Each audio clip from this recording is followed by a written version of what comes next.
నేను ఇక్కడికి ఎందుకు పిలిపించానో తెలుసా అని అంటూ ఉంటుంది విజయమ్మ చంచలమ్మతో. ఆ మాటలకి విజయమ్మ కాసేత చంచలమ్మ అలా చూసేసరికి నీ కోడలు జీవితం అంతం చేయడానికే పిలిచాను. నీ కోడలు తర్వాత నీకు ఇలా కనిపించదు. అందుకే తన్ని ఇంత దినిగా ముస్తాబు చేసి తన జీవితం నీకు దాన్ని అందంగా చూపించాలనే పిలిచాను. తర్వాత నీ కోడలు ఈ భూమి మీద ఉండదు అని చెప్పేసి అంటూ ఉంటుంది. ఆ మాటలకి చంచలమ్మ షాక్ అవుతూ ఉంటుంది.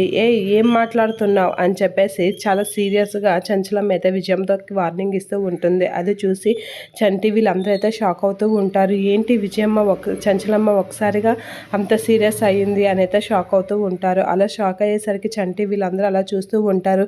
ఏం మాట్లాడుతున్నావో నీకు తెలుసా? అసలు ఏం చేయాలనుకుంటున్నావో నీకు తెలుసా?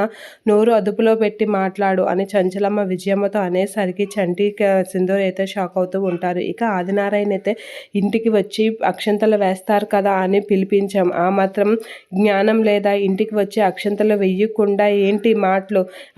ఇలాంటి మాట్లాడడానికి మీకు ఏమైనా సిగ్గు లేదా అని ఆదినారాయణ అనేసరికి మా అత్తమ్మని ఏ ఒక్క మాట అన్నా సరే ఊరుకునేదే లేదు అని చంచలం ఆదినారాయణకైతే చంటి సింధూర వార్నింగ్ ఇస్తూ ఉంటుంది. అలా వార్నింగ్ ఇచ్చిన సింధూరని చూసి షాక్ అవుతూ ఉంటాడు చంటి. ఇక అదంతా అయిపోయాక సింధూర అయితే ఒంటరిగా నిల్చొని ఉంటుంది. అలా నిల్చొని ఉన్న సింధూర దగ్గరికి విజయమ్మ, ఆదినారాయణ, ముసలోడు వీళ్ళందరూ వెళ్ళి తన్ని మీద అటాక్ చేస్తున్నట్లుగా తన్ని పైకి తోసేసినట్లుగా అయితే సింధూరకి అనిపిస్తూ ఉంటుంది. అదంతా చూసి షాక్ అవుతూ ఉంటుంది సింధూర.